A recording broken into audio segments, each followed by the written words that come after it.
میں نے یہ مناسب نہیں سمجھا کہ وہ ایک صحابی کا جنازہ تھا، اس کے جنازے میں آسمانی فرشتے بھی آئے تھے، میں پیغمبر نے یہ مناسب نہیں سمجھا کہ میں پیغمبر سواری کے اوپر چڑھ جاؤں اور آسمانی فرشتے زمین پر چلتے جائیں، اس لیے میں نے سواری کو لینا مناسب نہیں سمجھا، سواری کو قبول نہ کیا۔ جو ہی تدفین سے فارغ ہوئے ہیں، وہ آسمان کے نورانی فرشتے جو صرف اس صحابی کا جنازہ پڑھنے کے لیے آئے تھے، وہ آسمان پہ چلے گئے اور پیغمبر نے آپ کی سواری کو قبول کر لیا ہے۔ سبحان اللہ۔ یعنی صحابہ کے جنازوں میں چلنے کے لیے کائنات کے رب نے آسمان سے فرشتے بھیجے۔ ایک تو وہ صحابی جن کو رسول اللہ صلی اللہ علیہ وسلم نے فرمایا، جناب حنظلہ بن ابی عامر رضی اللہ تعالیٰ عنہ، احد کے میدان میں ان کی شہادت ہوئی۔ رسول اللہ صلی اللہ علیہ وسلم نے فرمایا، ان صاحبکم تغسلہ الملائکہ، یہ آپ کا ساتھی حنظلہ بن ابی عامر رضی اللہ تعالیٰ عنہ یہ ایسے خوش نصیب ہیں، تغسلہ الملائکہ، آج احد کے میدان میں ان کی شہادت ہوئی ہے، آسمان کے نورانی فرشتوں نے آ کے ان کو غسل دیا ہے۔ سبحان اللہ۔ صحابہ کرام رضی اللہ تعالیٰ عنہ بیان کرتے ہیں کہ اس کے بعد ہم نے حنظلہ بن ابی عامر رضی اللہ تعالیٰ عنہ کی بیوی سے پوچھا، ان کو یہ بتلایا کہ پیغمبر کائنات نے اس طرح فرمایا کہ یہ ایسے خوش نصیب ہیں، ان کو آسمان کے نورانی فرشتوں نے غسل دیا ہے۔ وہ فرمانے لگیں کہ جب نبی مکرم صلی اللہ علیہ وسلم نے جہاد کا اعلان کیا تھا، اس جناب حنظلہ بن ابی عامر رضی اللہ تعالی عنہ جنابت کی حالت میں تھے، غسل ان کے ذمہ تھا، ان پر فرض تھا، لیکن جو ہی پیغمبر کا اعلان سنتے ہیں ویسے ہی بغیر غسل کے دوڑے، جہاد میں شرکت کی، وہاں پہ شہادت ہوئی۔ اسی وجہ سے یہ ایسے خوش نصیب ہیں کہ آخری غسل دینے کے لیے آسمان سے اللہ رب العالمین نے نورانی فرشتوں کو بھیجا ہے۔ سبحان اللہ۔ پھر جناب سعد بن معاذ رضی اللہ تعالی عنہ، جب ان کی وفات کا وقت آتا ہے، فرشتوں کو اللہ رب العالمین کے حکم دیتے ہیں کہ اے میرے فرشتوں،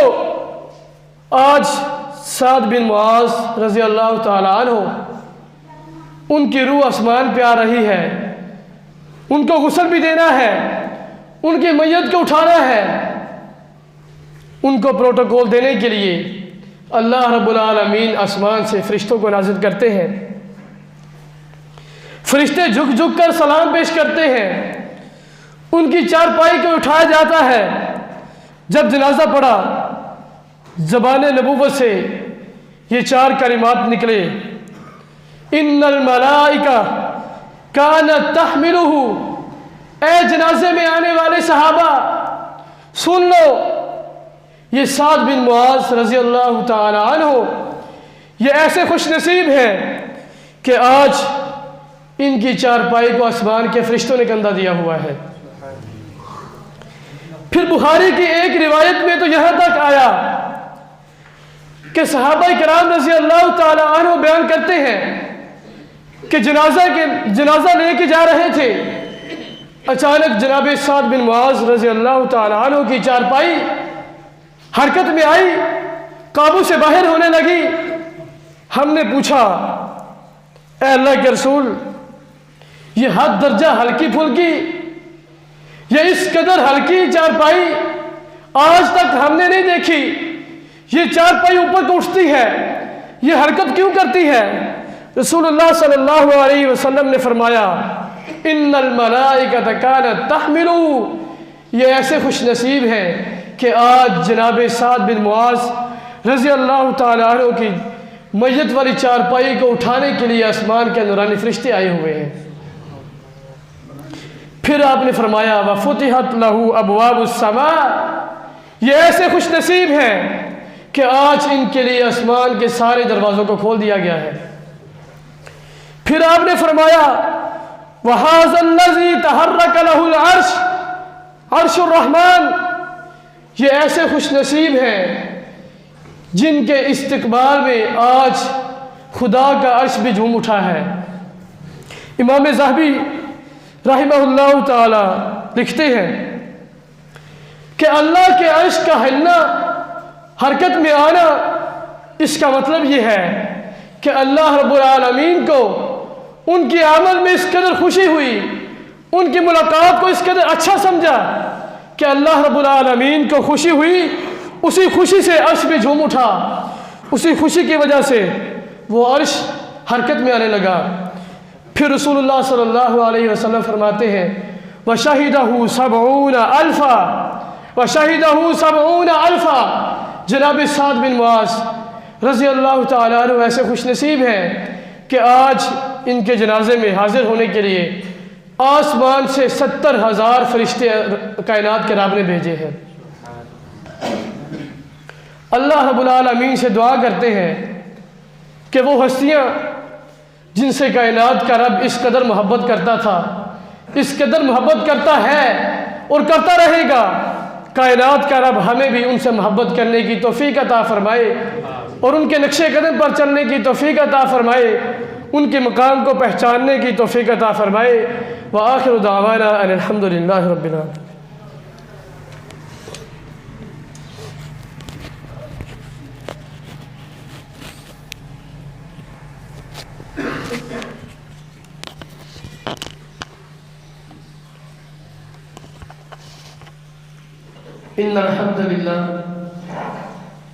إن الحمد لله نحمده ونستعينه ونستغفره ونعوذ بالله من شرور أنفسنا ومن سيئات أعمالنا، أشهد أن لا إله إلا الله وحده لا شريك له وأشهد أن محمدا عبده ورسوله، اللهم صل على محمد وعلى آل محمد كما صليت على إبراهيم وعلى آل إبراهيم إنك حميد مجيد، اللهم بارك على محمد وعلى آل محمد كما باركت على إبراهيم وعلى آل إبراهيم إنك حميد مجيد۔ جمعہ کے دن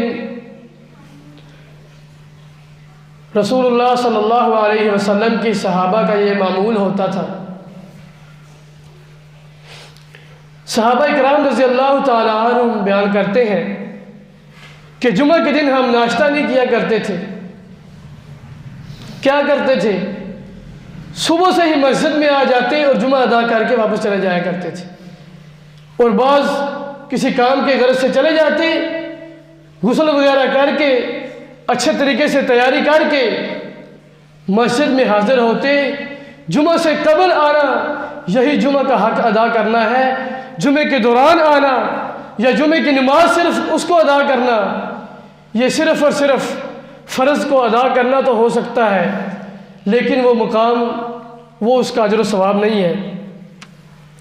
رسول اللہ صلی اللہ علیہ وسلم فرماتے ہیں فی الجمعۃ لساعۃ لا یوافقها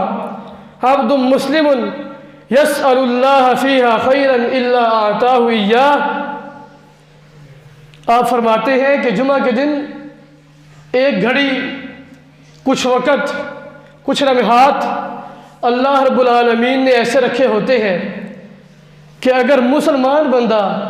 جس کے اندر کچھ ایمان موجود ہو، وہ اللہ رب العالمین سے کوئی بھی خیر کی دعا ان لمحات میں کر لے تو اللہ رب العالمین، رسول اللہ صلی اللہ علیہ وسلم زبان نبوت سے گارنٹی دے کے گئے کہ اللہ رب العالمین اس کی اس دعا کو ضرور قبول کریں گے، قبول ہی نہیں بلکہ اعطاہ ایاہ، اللہ رب العالمین اسے ضرور عطا بھی کریں گے۔ سبحان اللہ۔ پھر آپ فرماتے ہیں اس کے بارے میں مختلف روایات ہیں، بعض کے نزدیک یہ جمعہ کے 2 خطبوں کے دوران، بعض کے نزدیک عصر اور مغرب کے دوران، بعض کے نزدیک جمعہ کا پورا دن اللہ کے ذکر میں گزارنا چاہیے، پتہ نہیں وہ کون سے لمحات ہیں، وہ کون سی گھڑی ہے۔ ایک روایت میں یہ آیا ہے التمس الساعة التي ترجى في الجمعة بعد العصر الى غیوبة الشمس، وہ گھڑی جس کی امید کی جاتی ہے عصر سے لے کر سورج کے غروب ہونے تک، اس گھڑی کو ڈھونڈنے کی کوشش کیا کرو۔ یعنی جمعہ والے دن عصر کی نماز کے بعد شام تک، سورج کے غروب ہونے تک اللہ رب العالمین سے مسلسل کسی دعا میں رہنا چاہیے۔ رسول اللہ صلی اللہ علیہ وسلم فرماتے ہیں من قرأ سورۃ الکہف یوم الجمعہ فهو معصوم الى 8 ایام من کل فتنة وإن خرج الدجال عصم منه۔ رسول اللہ صلی اللہ علیہ وسلم فرماتے ہیں جو شخص جمعہ والے دن سورۃ الکہف کی تلاوت کرتا ہے، جمعہ والے دن تلاوت کرنا ویسے تو عام دنوں میں بھی افضل کام ہے، جمعہ والے دن جس تلاوت کی سب سے زیادہ فضیلت آئی وہ سورۃ الکہف ہے۔ آپ علیہ الصلوۃ والسلام ارشاد فرماتے ہیں جو شخص جمعہ والے دن سورۃ الکہف کی تلاوت کرتا ہے وہ 8 دن آئندہ جمعے تک اللہ رب العالمین کے ہاں وہ معصوم بن جاتا ہے، اللہ رب العالمین اسے ہر طرح کے فتنے سے بچا لیتے ہیں۔ سب سے بڑا فتنہ آپ فرماتے ہیں کہ جب میری امت پر دجال آئے گا، یہ میری امت پر سب سے بڑی آزمائش اور فتنہ ہوگا۔ اور اس کے ساتھ ساتھ آپ فرماتے ہیں جو شخص جمعہ والے دن سورۃ الکہف کی تلاوت کرتا ہے 8 دن ہر فتنے سے بچے گا، اور اگر ان 8 دنوں میں دجال بھی آ گیا تو وہ اس آدمی کو اس سورۃ الکہف کی وجہ سے دجال کے فتنے سے بھی محفوظ کر لیا جائے گا۔ رسول اللہ صلی اللہ علیہ وسلم فرماتے ہیں